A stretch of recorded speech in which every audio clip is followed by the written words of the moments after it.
기도하겠습니다. 하나님, 오늘도 주와 함께 싸우기 원합니다.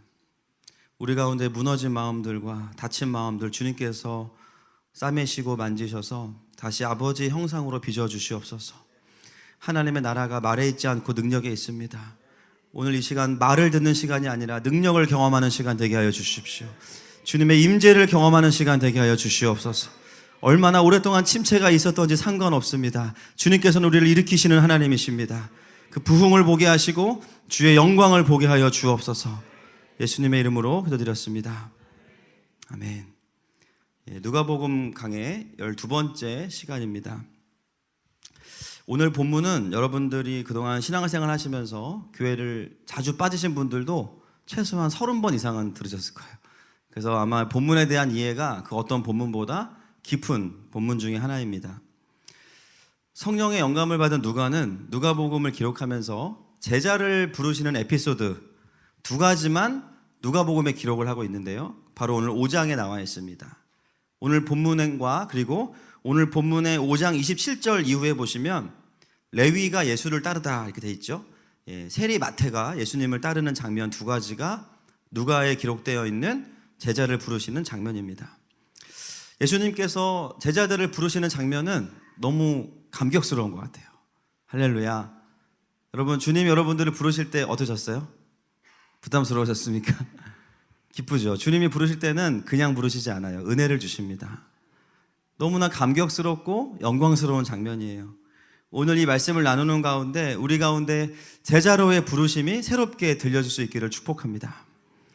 그래서 오늘은 본문에 보면 이제 많은 분들이 오늘 본문을 오해하시는 부분들이 있는데요. 사실 이 새 어부와 예수님이 오늘 처음 만나는 것으로 오해하는 분들이 있어요. 그런데 아닙니다.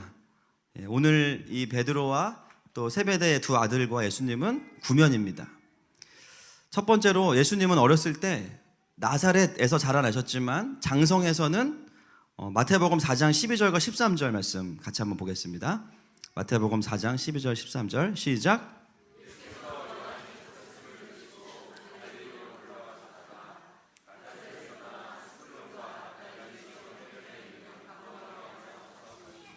아멘. 예수님은 자라나신 이후에 가버나움에 가서 사셨습니다. 오늘 본문의 지역이 어디죠? 가버나움입니다. 같은 고향 선후배 관계로 맺혀져 있는 관계이기 때문에 갈릴리 해변가에 거하시면서 서로 안면이 있는 사이고요. 그리고 그 중에서 야고보와 요한은 좀 더 친밀한 사이입니다. 오늘 본문의 베드로 외에 이 세베대의 아들로 등장하는 야고보와 요한 10절에 등장하는데 이 두 제자들에게는 굉장히 특별한 사연이 있죠. 이 제자들의 어머니가 강남의 어떤 엄마보다 더 강력한 치맛바람을 일으킨 분입니다.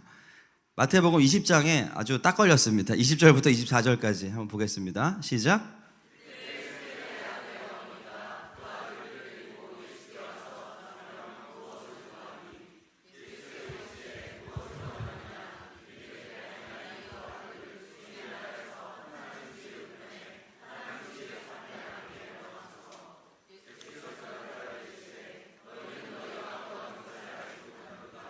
내가 마시려는 잔을 너희가 마실 수 있느냐? 그들이 말하되 할 수 있나이다.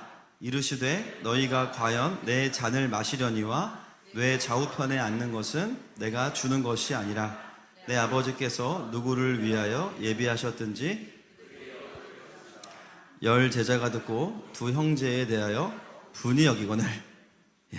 어머니가 이런 분이십니다. 어떤 분이냐면 12제자가 있는데 그 중에 우리 아들만 좀 주님이 더 특별히 신경을 써달라는 거예요. 이 어머니의 이름이 다른 본문에 나오는데요. 마가복음 16장 1절, 27장은 지나가겠습니다. 16장 1절 같이 읽습니다. 시작.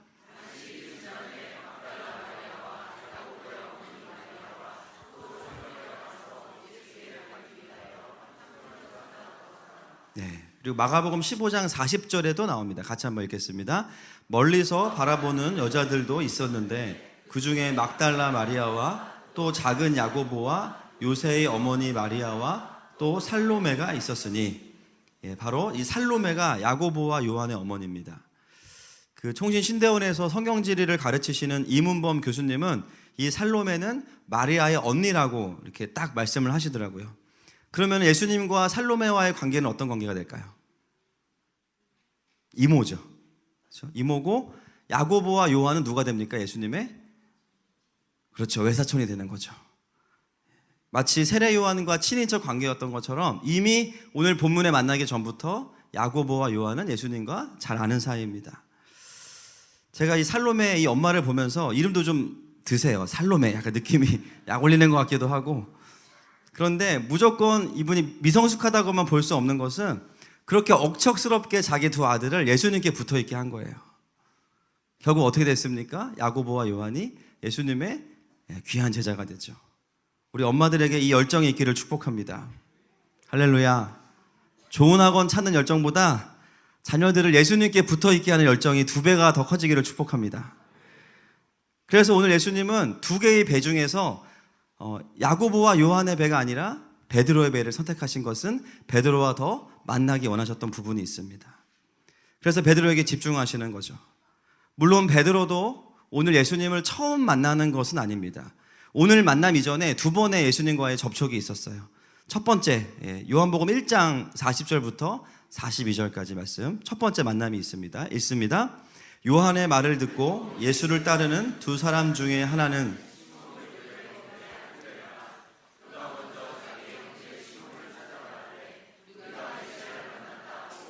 메시아는 번역하면 그리스도라. 데리고 예수께로 오니 예수께서 보시고 이르시되 요한의 아들 시몬이니 장차 게바라 하리라 하시니라. 게바는 번역하면 베드로라. 이미 가버나움에서 예수님은 베드로를 한번 동생을 통해서 만나셨어요. 그 예수님께서 베드로를 처음 시몬을 만나셨을 때 그에게 하셨던 일은 딱 한 가지입니다. 그의 이름을 바꿔주셨어요. 이름을.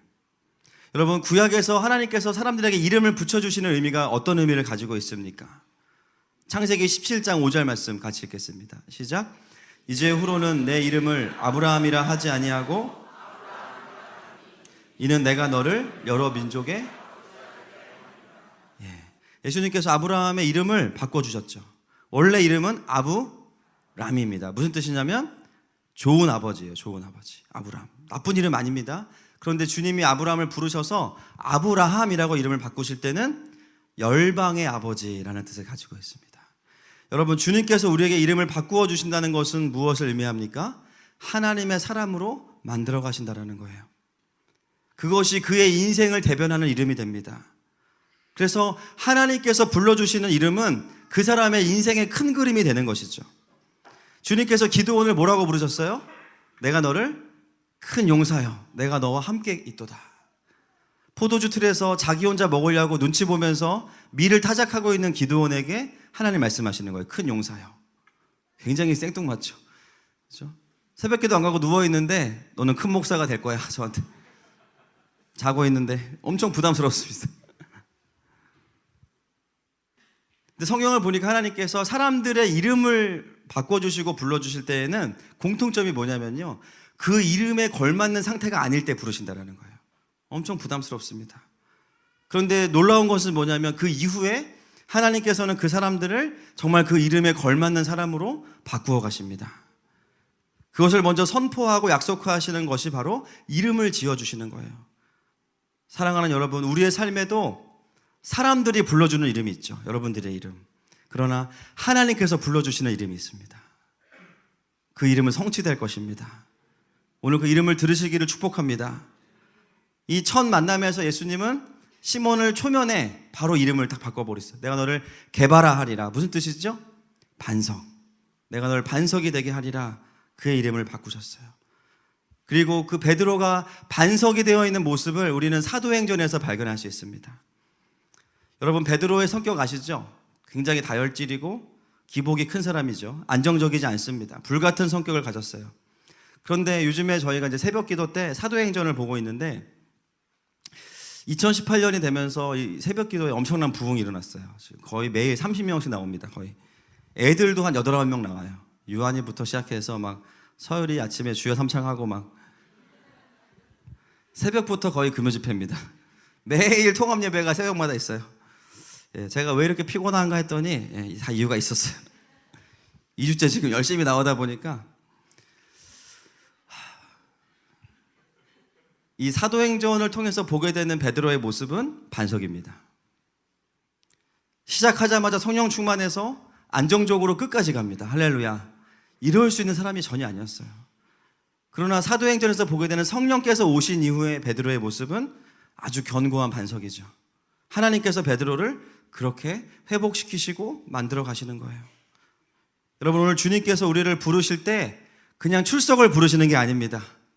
오늘 누가 예배 빠졌나 확인하시는 게 목적이 아니에요. 하나님께서 우리를 불러주실 때는 하나님의 형상으로 우리를 만들어가기 원하십니다. 하나님은 내 안에 그 하나님의 형상을 회복하고 계신 거예요. 그리고 나의 삶을 향한 하나님의 계획을 완벽하게 이루어가고 계십니다. 그것이 첫 만남 속에서 하나님께서 베드로에게 불러주신 이름의 의미예요. 두 번째 만남, 오늘 본문이 5장인데 바로 앞에 있는 4장 38절과 39절 말씀 한번 보시겠습니다. 시작.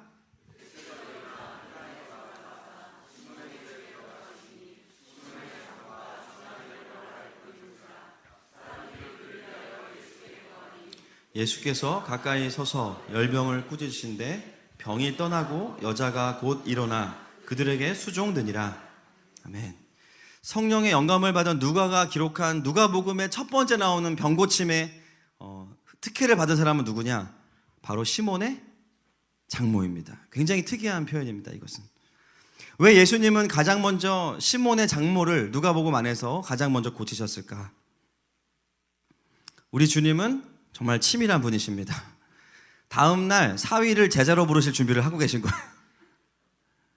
기가 막힙니다. 바로 5장에서 베드로 불러버리시거든요. 여러분, 베드로를 제자로 부를 때 가장 큰 걱정을 할 사람이 누구일까요? 장인 장모겠죠. 물론 베드로의 부모님도 있겠지만 내 딸 데려가서 굶기면 안 되잖아요. 딸 가진 부모들 마음이 다 똑같을 거예요. 그런데 장인은 등장하지 않습니다. 왜냐하면 38절에 보면요, 시몬의 집에 들어가시니, 시몬의 집에 장모님이 있어요. 그 말은 뭐냐면 단순히 어디에 위치했다는 것을 의미하는 게 아니라 장인이 없다는 얘기예요. 책임질 사람이 없기 때문에 사위가 데려와서 함께 지내고 있는 겁니다.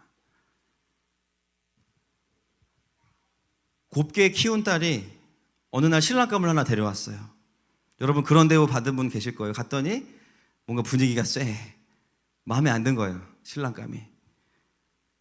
베드로라고 왔는데, 시몬이라고 왔는데 몸에 털도 많고 성격도 급해 보이고 뱃사람이라 막 짠내 나는 것 같기도 하고.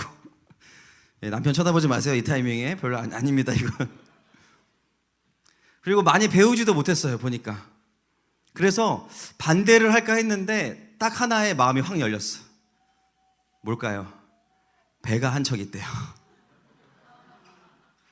순간 달라 보이는 거예요. 야, 베드로 저렇게 생겼는데 배가 있다고? 남의 일을 해주는 사람은 아니라 잘리진 않겠구나. 그래, 이 정도면 내 딸을 줘도 되겠지 하고 시집을 보냈습니다. 그런데 갑자기 모든 것을 버려두고 예수님을 쫓으더라. 황당한 일이 벌어지는 거죠. 여러분, 멀쩡한 회사 잘 다니고 있는 거 하나 보고 시집 보냈는데 갑자기 사위가 신학교를 가겠다는 거예요. 어느 장모가 그것을 찬성하겠습니까? 저희 장모님만 찬성하십니다. 저희 장모님은 사모님이시거든요. 그런데 중요한 건 뭐냐면 베드로의 장모는 그런 장모가 아니었어요. 오늘 그 4장 38절에 보면 베드로의 장모가 앓고 있던 병을 원어로 보면 열병이 아니고, 따라합시다, 화병. 성격이 고약한 분입니다, 이분이. 자기가 원하는 대로 안 되면 막 승질 나는 분이. 이날도 아마 뭔가 원하는 대로 안 돼서 막 화병이 나가지고 우라가 치밀어 있는데 예수님이 그 집에 들어가신 거예요. 그리고 그 마음에 있는 그 분노를 치유해 주신 거예요. 예수님은 미리 베드로를 부르시기 전에 그 장모를 먼저 찾아가셔서 전문용어로 손을 쓰셨습니다. 여러분, 베드로를 만나시기 전의 과정을 종합해 보면 친동생을 통해서 먼저 만나시고 그때 이름을 바꿔주시고 그리고 집에 있는 장모님을 고쳐주셨어요. 베드로가 생김새는 그렇지 않지만 베드로가 예수님을 따르는 데 있어서 가장 큰 부담이 가족이었을 겁니다. 주님, 저는 주님을 쫓을 수 있지만 우리 처자식들은 어떡합니까? 주님, 제가 주님을 쫓을 수 있지만 우리 장모님 어떡합니까? 그리고 책임지지 않고 내가 주님을 따른다고 하면 다들 나를 무책임한 가장이라고 하지 않겠습니까? 막 이런 마음들이 막 일어났을 거예요. 그런데 주님께서 이미 그 부분들을 다 배려해 놓으신 거예요. 여러분, 우리 주님은 우리가 주님을 따르기로 결단하고 순종하는 데 있어서 나의 염려가 무엇인지 알고 계십니다. 아멘이십니까? 내가 주님을 따르면 그때부터 파생되는 고민들이 생기는 것이 아니라 이미 주님은 내가 고민하기도 전에 내가 주님을 따르는 데 있어서 고민되는 것들을 다 알고 계신다라는 거예요. 그러므로 우리가 주님을 따를 때 두렵지 않습니다. 할렐루야. 주님은 오늘 그렇게 베드로에게 오셨습니다. 그래서 한 번에 오신 게 아니고 여러 번에 걸쳐서 오신 거예요.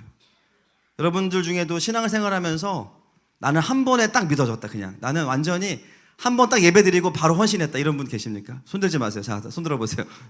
없으시죠?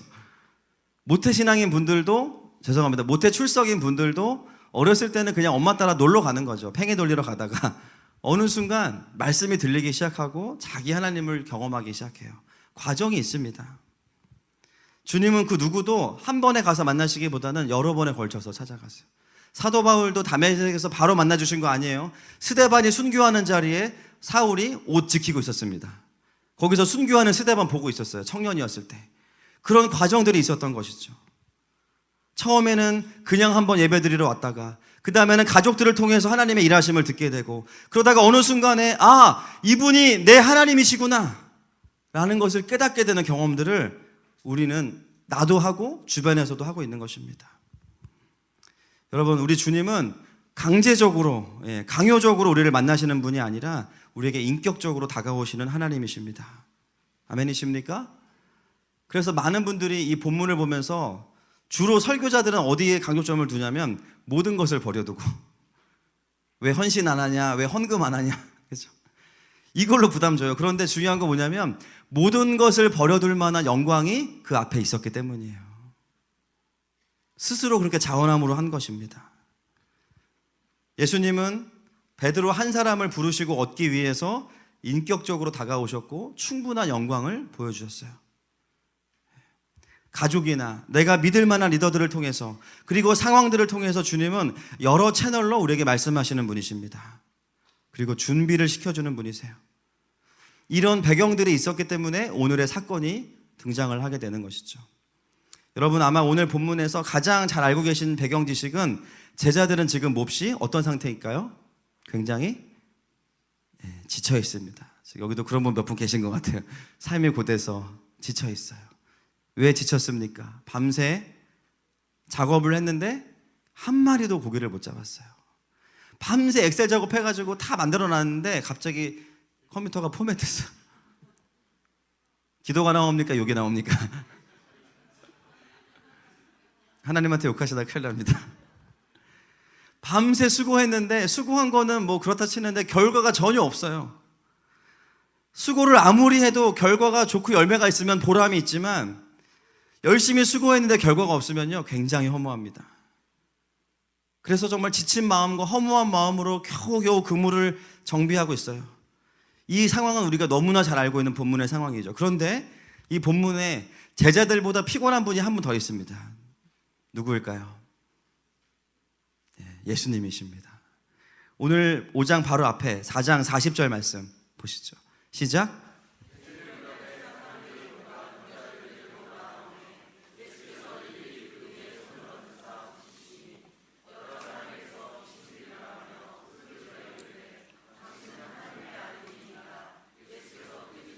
그들이 말함을 허락하지 아니하시니 이는 자기를 그리스도인 줄 알미로라. 날이 밝음에 예수께서 나오사 한적한 곳에 가시니 무리가 찾다가 만나서 자기들에게서 떠나시지 못하게 만류하려 하매 예수께서 이르시되 내가 다른 동네들에서도 하나님의 나라 복음을 전하여야 하리니 여러 회당에서. 아멘. 여러분, 누가는 굉장히 정확한 사람입니다. 보면요 항상 배경과 시간을 다 기록해요. 40절 해질 무렵에. 해질 무렵이면 우리로 따지면 어떤 시간일까요? 퇴근 시간이죠. 하루 종일 사역하고 퇴근하려고 하는데 갑자기 온갖 병자들이 다 나옵니다, 예수님께. 근데 예수님 어떻게 그들을 사역하시냐면 한 2,000명 모아놓고 자, 믿음으로 반응합시다. 자, 모든 질병은 떠나갈지어다 하고 가시지 않았어요. 일일이 그 위에 손을 얹으사 고치시니 이렇게 됐습니다. 한 명 한 명 안수하셨죠. 자, 그 다음에 42절에 가면 날이 밝음에 무엇을 의미할까요? 예, 우리 주님 날 새셨습니다. 밤새 안수기도 하신 거예요. 환자들 데려다 놓고 귀신 쫓고 안수기도 하고 날이 밝았어요. 좀 쉬셔야 돼요. 한적한 곳에 가셨더니 42절에 무리가 찾다가 만나서 자기들에게서 떠나시지 못하게 만류하려 하며 벌써 읽기만 해도 간이 피곤해집니다. 그리고 나서 갈릴리 여러 회당에서 또 전도하세요. 지금 제자들만 밤을 새고 온 게 아니고 예수님도 밤을 새고 오셨어요. 오늘 본문 5장 1절에 보면 호숫가에 서서라는 단어의 서서라는 이 동사는요, 그냥 스탠딩이 아니고 사람들에게 밀려서라는 뜻을 가지고 있습니다. 얼마나 많은 사람들이 예수님께 쇄도했으면 밀려가지고 호숫가에 오셔가지고 더 이상 갈 데가 없으니까 베드로야 배 좀 쓰자 이렇게 하신 거예요. 수많은 사람들이 예수님을 지금 보겠다고, 병을 한번 나아보겠다고 예수님께 왔어요. 오늘 누가는 두 피곤한 그룹을 만나게 하고 있습니다. 오늘 여기는 세 그룹이에요. 여러분들과 주님과 제자들, 그렇죠? 예수님과 세 명의 제자들이 너무 피곤한 상태에서 딱 만난 거예요. 그런데 여러분, 제자들과 예수님의 차이가 있습니다. 둘 다 피곤한데요, 예수님은 수많은 사람들을 건져 오셨어요. 제자들은 물고기를 한 마리도 잡지 못했어요. 빈 배를 가지고 그 장소에 와 있습니다. 여러분, 삶을 살아갈 때 우리가 안 피곤한 삶을 사는 게 목표가 아닙니다. 중요한 것은 여러분, 우리가 무엇을 하든지 간에 피곤하실 거예요. 중요한 것은 뭐냐? 그 수고와 피곤함이 큰 열매로 맺혀져야 된다는 것이죠. 할렐루야. 여러분들이 신앙생활 잘하는 거, 하나님 안에 성실하게 살아가는 것, 열매 맺기를 축복합니다. 정말 힘든 것은 뭐냐면 수고했는데 열매가 없는 거예요. 신앙생활을 했는데 영적인 진보가 없는 거예요. 또 하나님을 알지 못하는 사람들은 이 세상에서 열심히 수고하고 살아가지만 여전히 빈 배를 가지고 돌아온다는 거죠. 단순히 물질적인 것만이 아니라 그의 인생 자체가 공허한 빈 배와 같습니다. 그래서 오늘 누가는 수많은 영혼들을 낚아오신 예수님과 빈 배를 가진 어부를 대조하고 있습니다.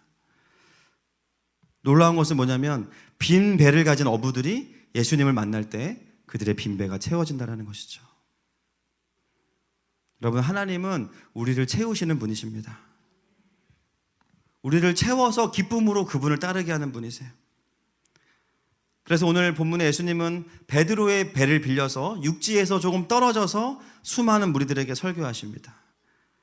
원형극장의 구조를 가지고 있어요. 언덕이기 때문에 바람이 이렇게 바다에서 육지로 불어가니까 조그맣게 얘기해도 소리가 잘 들리는 구조입니다. 또 이 당시에 지형을 조사하다가 발견한 게 있습니다. 그 시간에 이 얕은 바닷가는 물살이 이렇게 돌아요. 이게 무엇을 의미할까요? 우리는 이 장면을 떠올리면 굉장히 평화롭고 아름답게 예수님이 설교하시는 걸 떠올리지만 그 당시의 지형을 생각해 보면 주님이 설교하시는데 배가 돌아요. 이렇게 막 이렇게 돕니다.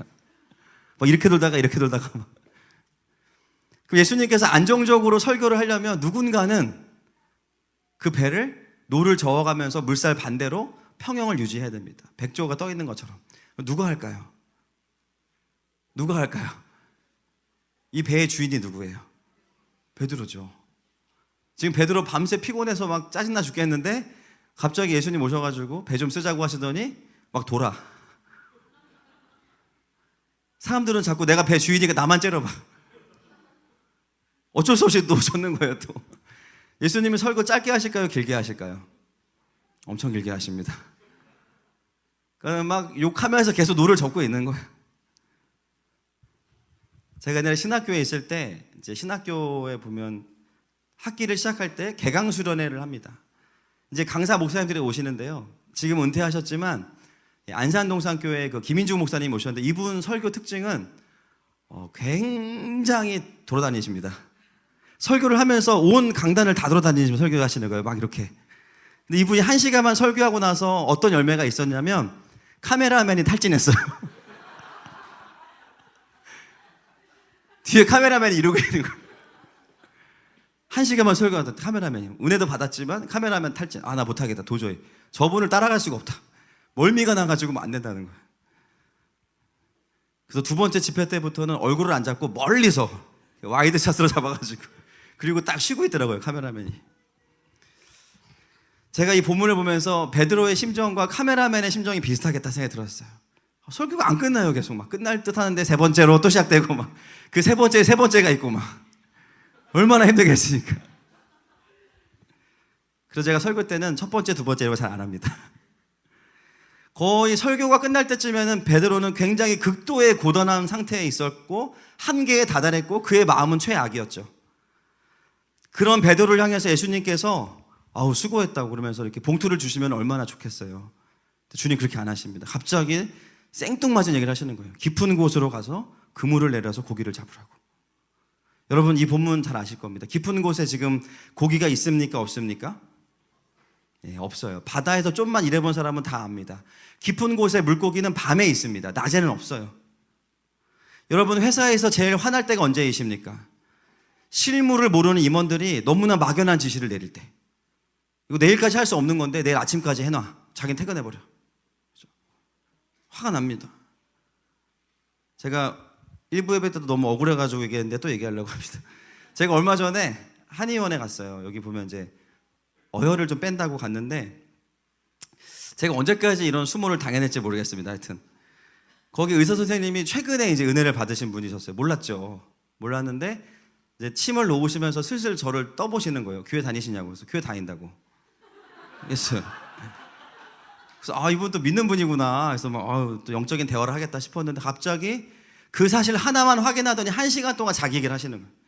최근에 뭐 간증 있잖아요. 간증 쭉 얘기하시고 막 말씀 얘기하시고 그러면서 제가 이렇게 교회를 잘 안 다니게 생겼나 봐요. 자꾸 혼내시는 거예요. 젊은 사람이 신앙생활 그렇게 하면 안 된다고 막 그러면서 교회 맨날 가는데 진짜 11조도 꾸벅꾸벅하고 뭐 새벽기도도 가고 설교도 하는데 어혈이 쌓이는 느낌인 거예요. 치료를 받는데 이제 본인은 그동안 은혜를 최근에 받았고 신앙생활이 너무 뜨거우니까 막 이런저런 자랑을 하시면서 저한테 막 혼내셨다가 막 우셨다가 막 그래요. 그러면서 막 인용하는 구절들이 다 안 맞아. 막 주소도 안 맞고 거기 그런 말씀 없거든요. 막 없어. 저는 문맥이 안 맞으면 일단 힘들어요. 저는 IBF 출신이라 힘들어요. 문맥도 안 맞고 막 너무 힘든 거예요. 1시간 반 동안 거의 뭐 어혈을 뺐는지 쌓였는지 모르겠지만 제가 이제 목사라는 말을 하면 안 되는 분위기가 된 거죠. 거기서. 그러면 이제 분위기가 쌓여지는 거예요. 그래서 이제 교회 열심히 다니겠다고 하고 이제 나왔습니다. 지금 그 상황인 거예요, 베드로는. 지금 베드로는 이 바다는 내가 가장 잘 아는데 지금 목수 출신의 예수님이 나이도 어린데 와가지고 갑자기 깊은 곳에 가서 그물을 던지면 고기가 있을 거라는 거예요. 얼마나 황당합니까? 안 그래도 피곤하고 짜증나는데 안 되는 거예요. 내가 컴퓨터 공학과 출신인데 지금 뭐가 안 돼. 버그가 많아. 엔터를 3번 쳐. 이런 얘기 하는 거예요. 황당한 거죠. 평소 같으면 이 욱하는 다혈질의 베드로가 가만히 있었겠습니까? 그런데 놀라운 건 뭐냐면 오늘 본문의 베드로는 순종한다는 거예요. 순종한다는 거. 저는 이해가 안 됩니다. 자기의 전문 분야에서 전혀 맞지 않는 이야기를 하는 문외한과 같은 예수님의 말씀을 듣고 그대로 순종한다는 거예요. 어떻게 그럴 수 있을까요? 물론 안드레를 통해서 이름을 지어주셨고 장모님을 고쳐주셨지만 그것만으로는 이렇게 순종할 수 없습니다. 오늘 본문의 결정적인 이유가 있죠. 베드로는 예수님의 말씀을 들었기 때문입니다. 이 본문에서 가장 예수님 가까이서 말씀을 들은 사람이 누구일까요? 베드로예요. 그 자리를 떠날 수도 없어. 자기 배니까. 어쩔 수 없이 노저으면서 계속 예수님 말씀을 들은 거예요. 오늘 본문에 일어난 기적은요, 빈 배가 채워진 기적보다 더 먼저 일어난 기적이 있어요. 베드로의 영혼이 채워졌어요. 여러분, 주님의 말씀 때문에 영혼이 채워진 사람들은 순종할 수 있습니다. 그의 분노도 이길 수 있어요. 여러분, 하나님의 말씀이 들리는 자리로 가시기를 축복합니다. 여러분, 주일날 앞자리로 앉으세요. 자리가 부족해서 그런 것도 있습니다. 오늘 주니어 팀 싹 빠졌는데도 많이 자리가 안 비어요. 생각보다 좀 조용하긴 하지만 아마 오늘이 제일 널널한 날이 될 거예요, 올해 가운데. 여러분, 말씀이 들려야 우리의 영혼이 채워집니다. 순종은 결단하는 것만이 아니라 말씀이 들려지는 사람이 할 수 있는 거예요. 제가 자꾸 앞자리로 앉으라고 하니까 어떤 분들 이렇게 말씀하실 수 있죠. 목사님, 강단과의 거리가 말씀과의 거리는 아니지 않습니까? 그런 사고는 어디서 배우는지 모르겠어요. 그냥 앞으로 오면 되는데 거기서 막 머리가 굉장히 스마트해지시는 분들이 있어요. 물론 뒷자리에 앉아도 우리 판수관 사님이 잘 해주실 거예요. 잘 들리게. 그런데 때로는 다 그런 건 아닌데 강단과의 거리가 말씀과의 거리인 분들이 있습니다. 뒤에 계신 분들 오해하지 않기를 축복합니다. 다 그런 거 아니에요. 그런데 때로는 강단과의 거리가 말씀과의 거리일 수 있어요. 그런 분들은 한 자리씩 앞으로 올 때마다 은혜가 10배씩 커집니다. 할렐루야. 여러분, 말씀과의 거리가 가까우시기를 축복해요. 오늘 베드로 상태 좋은 마음으로 예수님 옆에 있는 거 아니었습니다. 어떻게 보면 최악의 상황이에요. 최악의 상황. 정말 그냥 다 내려놓고 포기해도 되는 상황이에요. 그런데 그 상황 가운데에서도 예수님께서 베드로를 앞에 앉혀놓으신 거예요. 그랬을 때 그에게는 순종해야겠다는 믿음이 생겼습니다. 여러분, 시몬이란 이름의 뜻을 아십니까? 들음이라는 뜻입니다. 히브리어로. 듣는 자가 반석이 됩니다. 여러분, 어떤 이유로 오셨든지 간에 저희 교회 아무나 오는 곳 아니거든요. 앞자리에 앉으시기를 축복하고, 납치돼서 오셨든 끌려오셨든 홧김에 오셨든 술김에 오셨든 우울하든 외롭든 낙심하든 괜찮습니다. 신천지에서 출장 오셨든지 간에 상관없어요. 말씀만 들려주면 됩니다. 할렐루야. 요즘 많이 들려오는 우리 성도분들 간증 중에 하나가 예배를 드리고 나서 통독을 하는데 성경이 보인다는 거예요. 왜 그럴까요?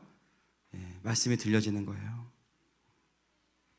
여러분, 하나님께서 올해 우리 공동체에 말씀을 열어주고 계십니다. 여러분, 말씀을 통독하면서 따라가시다 보면 성경 전체가 들어오는 경험을 하시게 될 거예요. 여러분, 말씀의 자리가 저와 여러분을 살립니다. 그래서 베드로는 순종할 수 있었던 거죠. 예수님 베드로에게 말도 안 되는 이야기를 하시는 거예요. 깊은 곳으로 가서 그물을 던져라. 이 깊은 곳, 표면적으로는 우리가 다 알고 있어요. 물고기가 없는 곳. 그런데 거기서 끝이 아닙니다. 지금은 물고기가 없지만 간밤에는 그곳이 어떤 곳이었을까요? 물고기가 많다고 예상되었던 곳이에요. 그런데 놀라운 건 뭐냐면 그 많다고 예상됐던 곳에서 어부들이 실패했던 장소가 깊은 곳이에요. 베드로와 야고보와 요한이 수없이 기대하면서 그물을 던지고, 어제도 여기에 물고기가 있었으니까. 그런데 빈 그물을 끌어올리면서는 물고기가 한 마리도 없기 때문에 낙심했고, 또 기대하면서 그물을 던지고 또 낙심하고, 기대와 낙심을 수도 없이 반복한 곳이 깊은 곳이에요. 방금 전까지 실패를 경험했던 장소가 바로 이 깊은 곳입니다. 그 실패는 보통의 실패가 아닙니다.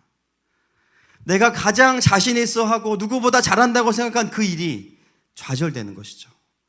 회사에서 내가 가장 자신 있어 하는 업무고 이 회사의 가장 브레인은 나야. 그런데 내가 가장 잘하는 그 일로 실패해서 회사에서 해고를 당한 거예요. 나는 우리 가정을 정말 건강한 가정으로 만들고 싶어. 평생을 자녀 양육에 올인했어. 근데 자녀들이 잘못됐어요. 얼마나 허무할까요? 얼마나 그 좌절감이 크겠습니까? 저한테도 적용해보면 제가 할 수 있는 게 설교밖에 없는데 뭐 자주 그러긴 하지만 할 때마다 놀라요. 죽을 쓸 때마다 또 실패했구나. 그만큼 실패했으면 이제 안 놀래야 되는데 죽을 것 같아요. 물론 우리 가족들은, 하늘마음 가족들은 저의 잘하고 못한과 상관없이 늘 은혜를 받아주셔서 다행입니다. 다행입니다. 아니에요? 설교 들으면 교회 옮기실 거예요.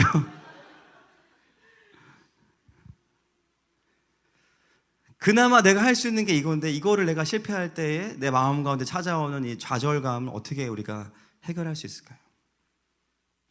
여러분, 예수님은 그냥 그 자리에서 수많은 사람들이 보는 앞에서 명령만 하시면 물고기들이 배 위로 기어 올라올 수도 있어요. 아이고, 우리가 순종해야지. 막 물고기들이 기어 올라올 수 있어요. 그래서 그냥 배가 가득 찰 수도 있어요. 또는 얕은 곳에서 그냥 물고기를 잡게 하실 수도 있어요. 그런데 왜 예수님은 깊은 곳으로 가라고 말씀하셨겠습니까? 단지 불가능을 가능케 하는 것만을 말씀하고 싶은 게 아니라 바로 그 깊은 곳이 제자들의 인생 가운데 실패하고 자신의 한계를 처절하게 느낀 곳이기 때문에 그곳으로 가자고 말씀하시는 거죠. 자신만만하게 나갔다가 빈 배로 돌아온 곳. 그래서 실패감 때문에 다시는 돌아가고 싶지 않은 것. 그런데 먹고 살아야 되니까 억지로라도 가야 되는 곳. 그곳이 깊은 곳이에요. 그래서 우리의 삶의 한복판입니다. 나는 결혼해서 행복한 가정을 꾸릴 거라고 했지만 빈 배로 돌아온 곳. 나는 이 직장에서 승승장구할 거야 라고 했지만 빈 배로 돌아온 곳. 그곳이 깊은 곳이죠. 그래서 우리의 마음이 어떻습니까? 다시 가정을 기대하지 않아요. 다시 회사로 돌아가고 싶지 않아요. 다시 사람들 앞에서 말씀을 전하고 싶지 않아요. 그런데 또 가긴 해야 될 것 같아요. 그러다가 마음을 추스려서 다시 결단하고 나아가지만 또 실패하고 더 깊은 실패와 좌절을 경험하는 것. 그것이 깊은 곳입니다. 은혜 위에 은혜가 아니라 실패 위에 낭패. 삶에 대한 실패감과 영적인 패배주의가 우리를 묶어버릴 때가 있어요.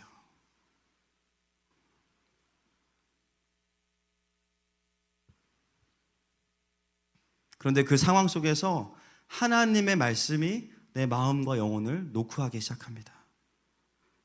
분명히 나는 상태가 안 좋은데 말씀이 들려지기 시작해요. 그리고 이해할 수 없는 영적인 회복이 일어나고 마음에 힘이 생기기 시작합니다. 할렐루야. 그리고 그 주님의 부르심의 끝은 뭐냐면요, 다시 그 깊은 곳으로 가라는 거예요.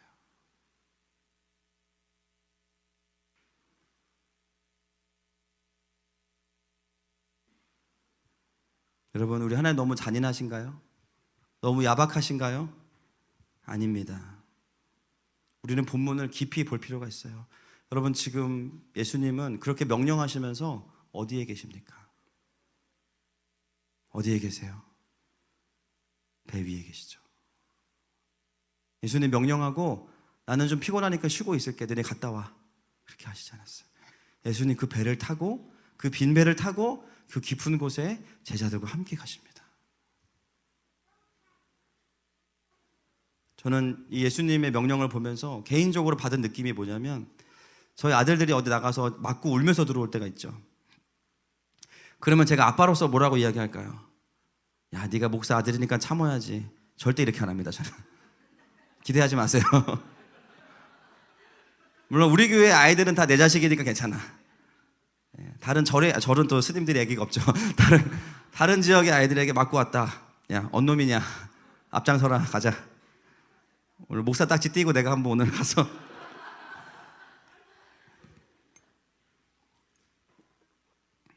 누가 너 이렇게 힘들게 했냐? 아빠랑 같이 가자. 저는 오늘 명령하시는 예수님의 이 단호한 명령 안에서 그 아버지의 마음이 느껴집니다. 예수님은 베드로와 제자들과 함께 그 실패의 장소로 가셨어요. 그리고 거기서 그들은 일생일대의 성공을 경험하게 됩니다. 여러분, 우리의 인생에 예수님을 주인으로 모신다는 것은 나의 실패와 좌절의 깊은 곳으로, 다시 가고 싶지 않은 곳으로도 그분과 함께 가는 것입니다. 여러분, 많은 사람들이요, 자신의 실패를 다른 성공으로 치유하려고 해요. 내가 이 형제랑 헤어졌어. 내가 더 좋은 애를 만나서 맨날 인스타그램에 올려야지. 그리고 친구 안 끊어. 그렇죠? 패친도 안 끊어. 계속 보복한다고. 내가 이 회사에서 거절당했어. 내가 다음 회사 가서 무조건 인정받아야지. 가정에 어려움이 있어. 내가 다른 방식으로 이걸 좀 해결해야지. 많은 사람들이 과거의 실패를 다른 성공으로 씻어내려고 합니다. 그런데 우리 주님은 그 실패의 지점으로 정확하게 다시 가자고 말씀하세요. 여러분, 그게 진짜 돌파입니다. 그 트라우마의 핵심에 들어가서 완전히 회복시키시는 거예요. 성공을 다른 것으로 채운 것 같지만 여전히 과거의 실패가 우리에게 남아있는 거예요. 주님은 그 그림마저도 지워버리시는 거예요. 할렐루야. 여러분, 어쩌면 어떤 공동체에서 상처 받으셨습니까? 교회로 치유를 받으십시오. 어떤 목회자에게 상처 받으셨어요? 좋은 목회자 만나서 치유 받으십시오. 하나님께 상처 받으셨습니까? 하나님을 만나서 치유를 받으십시오. 지금 제자들은 물고기를 낳고 있는 게 아니에요. 사실은 자신들의 깊은 좌절로부터 자신의 건져짐을 당하고 있는 경험을 하고 있는 것입니다. 이 엄청난 만선의 기적 앞에서 제자들의 반응을 보세요. 과거 같았으면 베드로가 뭐라고 했을까요? 주님, 횟집 하나 차리시죠. 배 큰 걸로 바꾸겠습니다. 이참에 그물도 바꾸죠. 저랑 6대4로 나누십시다. 이렇게 할 수도 있어요. 제가 비트코인 드릴게요, 주님. 그런데 여러분, 진짜 하나님의 기적을 경험하는 사람들의 공통점이 있습니다. 5장 11절 말씀 같이 보겠습니다. 5장 11절 시작.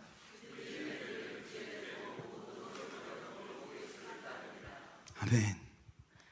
항상 누가는 담백한 결론을 내는 걸 좋아하는 것 같아요.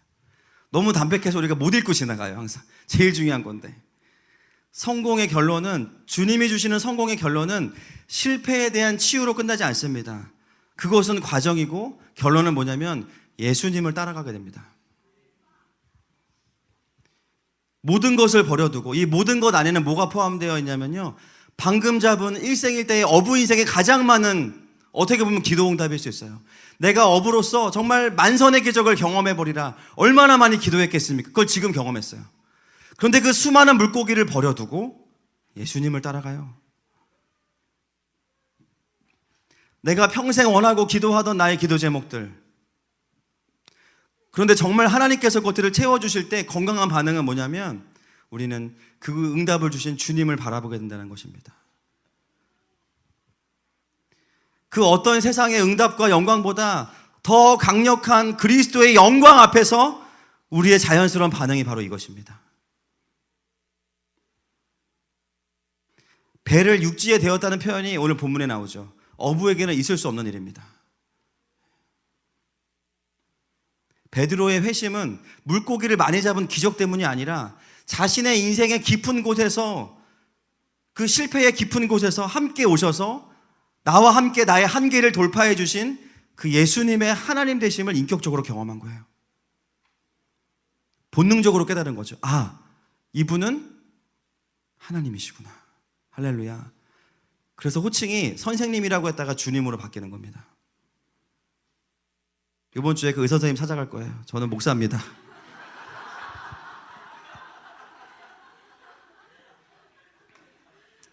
침을 십자로 놔주세요. 이렇게.